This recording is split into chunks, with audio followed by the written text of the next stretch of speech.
en un lugar, en un pueblo apacible, donde toda la gente se conoce, pues es pequeño el lugar, vivía una señora y sus dos hijas. Las dos hijas adolescentes, Luz María y Alejandra, las cuales eran bien portadas y casi nunca salían de noche. Yolanda era el nombre de la señora y tenía fama de ser muy metiche, como se les dice a las personas que se entrometen en asuntos que no son suyos, provocando problemas entre ella y sus hijas, pues la mayor constantemente le recordaba lo que los vecinos decían y las burlas a las que ellas eran objeto.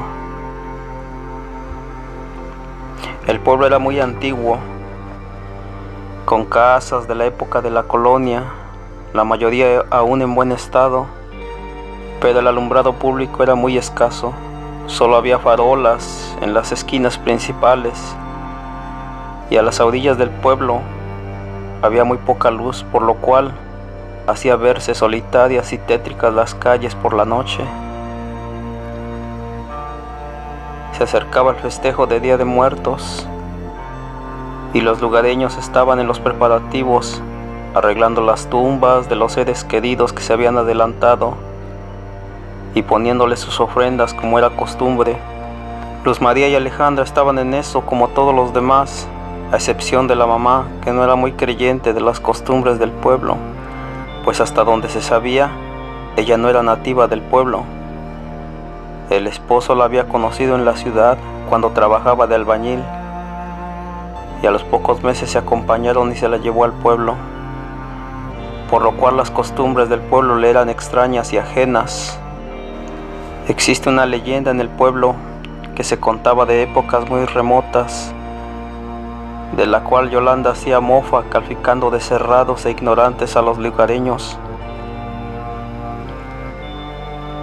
La leyenda decía que en la madrugada del 1 y 2 de noviembre pasaba un carretón recogiendo a los difuntos que habían regresado a disfrutar de las ofrendas que sus familiares vivos habían puesto para ellos.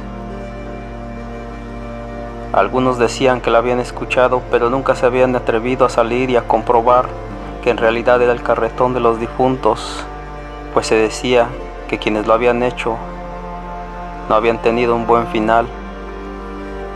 Alejandra, que era la mayor, entre broma y broma y sabiendo de la fama que tenía su mamá, le dijo: por favor, si escuchas algo, no vayas a salir, porque te puede pasar algo malo.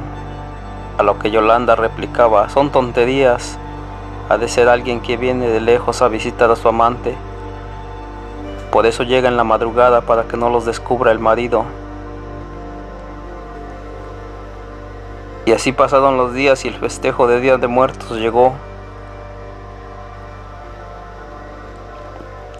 El olor a incienso quemado y a flor de muerto inundaba las calles.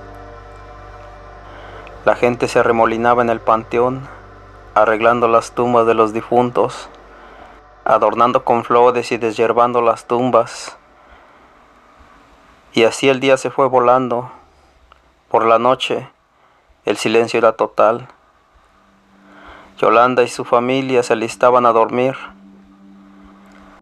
pues el día había sido muy ajetreado, por eso de las festividades de Día de Muertos. Ya entrada la noche, los perros aullaban a todo pulmón en alguna orilla del pueblo, a lo que Yolanda bromeaba con sus hijas en el cuarto y con las luces apagadas le decía: ahí viene su carretón, soltando una carcajada. Pero para su sorpresa el aullido de perros se empezó a escuchar más cerca, hasta pasar por la casa de Yolanda, y después se puso todo en silencio, para dejarse oír un golpeteo de caballos y crujir como de maderas viejas sangoloteándose en la calle.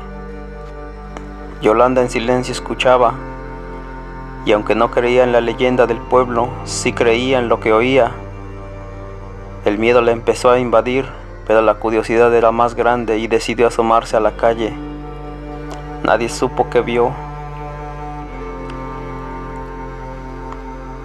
Hasta el día de hoy no se sabe qué vio, Solo se dice que por la mañana sus hijas la encontraron en la banqueta con el rostro desfigurado de miedo.